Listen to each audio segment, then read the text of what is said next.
حبايب قلبي، جيت من المشوار اللي انا روحته وجبت حاجاتي اهي. تعالى اوريكم بقى جبت ايه. بصوا، اول حاجه عايزين يعملوا مكرونه بشاميل، فجبت لحمه مفرومه. جبت بقى دول ب70 جنيه عشان قلت ايه وزن ب70 عشان البشاميل وكده ماشي. وجبت 6 بيضات ماشي. بسم الله. وهنا ده السردين البصري، جبت 3 تمصاص عشان عايزه اخلل منه وهم حبوه في القليه. تمام. جبت حاجه كمان يعني انا كنت بلاقيها اصلا.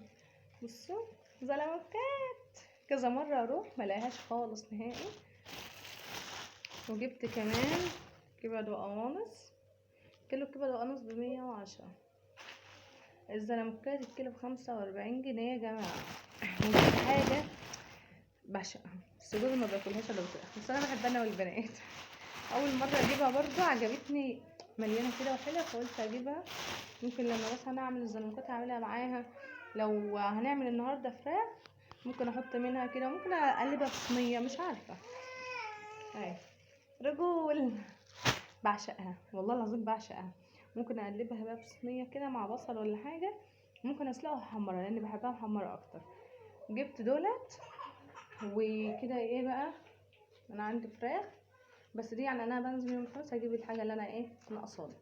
فهم طبعا مش عايزين فراخ النهارده، وعندي فراخ في التلاجة وعندي لحمه. استنى بس افتح لكم البرساله كده وارجع. تعالوا بقى بصوا يا صغننه، بصوا شايفينها صغننه بس طعمها عايزه اقول لكم تحفه بجد، يعني تحفه. بصوا هي اهي قد كده، عامله زي السمك الشفاف، جميله قوي.